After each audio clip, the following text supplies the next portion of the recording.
and I'd like to welcome you to the second of our conversations. Looking at COVID-19 and how that's affected the sector, and today's conversation is with Chris Mckillop and Stacey Sager from Herron Todd White. Welcome. Thank you, Glenn. Can you give us a bit of an overview on yourselves and your company and how you fit into the management rights industry?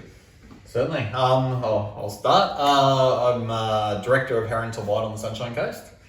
I started with Herron Todd White here in 1999, was registered in 2001 and been valuing management rights the whole time. The director I learned under, Peter Degatati, did management rights valuations, and because they're a really big report often, he happily gave them over to me once I got registered. So Great. I've been in the market ever since. And yeah, I guess your story kind of falls into my story then, because I've been with Herron Todd White for 5 years, registered since 2017. Same thing, I was Chris's assistant. He did management rights. He didn't want to write the report, gave it to me. I see. Yeah, here we are. Pass the buck, eh? Absolutely. Yeah. They're a big report. You need help. So, just to let us know, what have the changes been in the valuation process since the start of COVID-19? I think the main impact around the management rights industry is it's really brought into focus the fact that they're typically bought and sold on 12 months worth of figures. At the moment, if you did 12 months from the end of April onwards, you've got April, which had average occupancy across the coast of about 7%. 7.3%. Yeah, we saw that come out in the SDR global stats yesterday. So that really impacts on the net profit for the last 12 months. So I think that's really brought that to the fore, that as a going concern business, it's pretty much the only business that we value that's bought and sold on the last 12 months figures.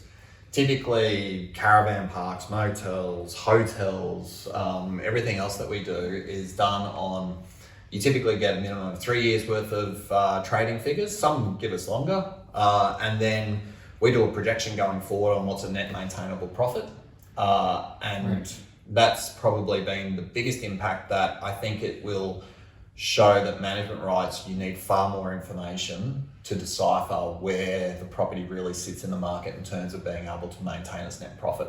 Right, so that's 3 years figures, projections. Would you do the projections, or would you expect the seller to have it as accountant do the projections? We typically, when we do other accommodation properties, we do the projections. Accountants' projections are great. They typically have a deeper dive into the business than what we can. But based on, with a lot of other properties that we do, we get forward bookings, those sorts of things. We have all that information in front of us when we're doing them. And so that's what we get. In the past, we've always asked for 3 years worth of information. We typically don't get 3 years worth of profit and loss statements, but we typically get 3 years worth of occupancy, 3 years worth of the source marketing report, because that gives us our average daily rates over the last 3 years. And we typically chase all that extra information anyway. And we would then reverse engineer profit and loss statements for the last 3 years. So we haven't always relied wholly and solely on the accountant's report. Let me throw a purely one at you. Multipliers. How's it going to affect the multipliers going forward in terms of, example, property pre-COVID was a 5.9 multiplier.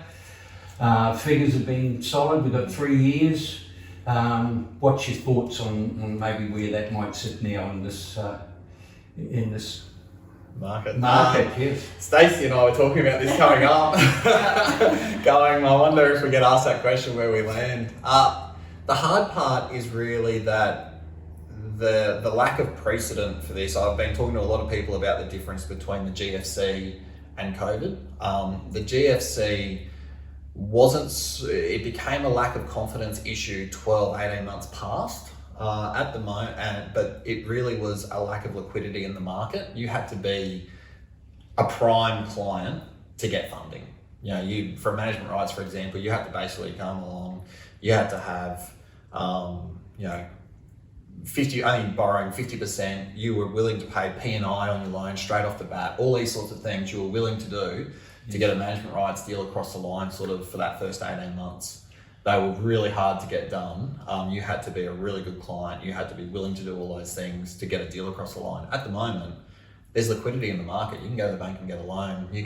I've seen commercial loans getting done with a 2 at the front of of the repayments interest rates, like 2.9% and stuff. So it's not so much a lack of liquidity, it's a lack of confidence around someone going to the bank and saying, hey, I want a $2 million loan to buy management rights. So it's the lack of confidence around the income. Sure. And where that income's going to be over the next 18 months, 2 years. And how quickly it's going to bounce back, I guess. Absolutely. So, I mean, the GFC, we saw prime ones went down by sort of about a 0.5 multiplier. So if it was back then there was 6s floating around. So if it was a 6, it went back to about a 5.5. Your secondary complexes that were pushing up towards a 5, they dropped to a 4. And then everything else in between. I think it's a case-by-case basis. Absolutely. It'll be case-by-case, and we're seeing that across the market. While there hasn't been a lot of management rights transact, like contract now and then sell, there's only a couple on the go that we're aware of. There has been retail properties, office properties, and things like that. And it's all just... It's just a case-by-case. So some are selling as listed, no discounting. Some are heavily discounting based upon usually if the tenant's trading, what's happening with the tenant, what's happening with the cash flow, and then two, what the vendor wants and what the purchaser wants. They just come to an agreement based on everyone's unique circumstances. And how are you evaluating permanent complexes at the moment? Again, case by case. A lot of our permanent complexes are located in and around Kawana. The tenants there typically aren't as impacted in terms of loss of job and those sorts of things. A lot of the tenants in and around there are tenants associated with the hospital and those sorts of things. Where we have seen some impact, not so much on permanents, but just in rent rolls, talking to rent roll operators and things like that. Noosa has had a fairly big impact. A couple of the larger rent rolls up here are seeing sort of 10-15% of their tenants getting rental relief, which isn't happening through the Kawana stretch and that. I've been trying to contact a few people out and around the university who have got a lot of the university students and trying to find out what's been happening there. I haven't had any callbacks yet, but I am still on the case there to try and find out what the impact has been through theirs. So again, just case by case, there's no blanket approach. We're not saying, we want this and we want vacancies at this rate and those sorts of things to an accountant or anything. We're really just looking at it case by case. Give us your history, give us your trade data. Still 3 years figures? 3 years figures. We want 3 years figures. Okay. We want 3 years worth of data around your occupancy, your vacancy rates, all those sorts of things. With your permanents, we'll want your arrears, going where it currently sits, those sorts of things. Also information around any tenants that have asked for relief. Sure. Any negotiations going on around that, and really working through that. It's probably going to be a longer discussion with the operator around what's happening with their business. Great. I know a lot of vendors have got quite proactive now and are documenting all of that. We've been very active in preparing forms for our clients to document everything that's happening along that way so they can be handed on if and when they want to sell. Yeah, well, and they have to be, because it's better to be, the more information you have, sometimes doing a lot of other complexes such as a hotel or a large caravan park or something, the $3 million caravan park is often harder to value than the $20 million caravan park, because the $20 million caravan park has got great systems in the background. They've got awesome figures, great information. You ask for things, you get 5 to 10 years worth of figures. You can just see such a great pattern in the business. Right. And the more information that we have, the more comfortable we feel, and we can be more succinct with how we represent that property in a document. Okay.